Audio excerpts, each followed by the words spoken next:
ম্যাচে বাংলাদেশকে প্রশংসায় ভাসিয়ে যা বললেন শ্রীলঙ্কান অধিনায়ক আসালাঙ্কা। তো চলুন বিস্তারিত দেখে নেওয়া যাক। প্রথম টি-20 হারের পর দুর্দান্তভাবে দ্বিতীয় টি-20তে ঘুরে দাঁড়িয়েছে বাংলাদেশ। এদিন ব্যাটে বলে দারুণ করেছে লিটন কুমারের দল। বলা চলে বাংলাদেশের কাছে একেবারে ব্যাটে বলে পাত্তা পায়নি শ্রীলঙ্কা।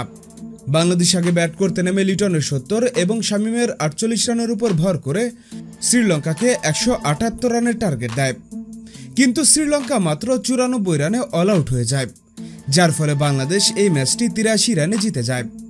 এদিকে এমন বাজেভাবে হেরে যাওয়ার পর বেশিরভাগ অধিনায়ক হতাশ থাকেন, কিন্তু শ্রীলঙ্কার অধিনায়ক চারিত আসালাঙ্কা দেখালেন বড় মনের পরিচয়।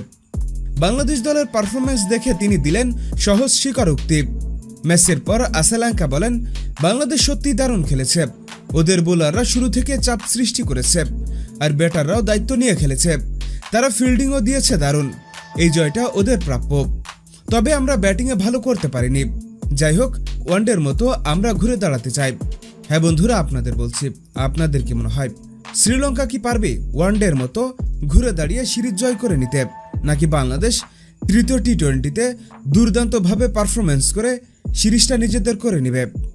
এখনই আপনাদের মতামত আমাদের কমেন্টস বক্সে লিখে জানিয়ে দিন।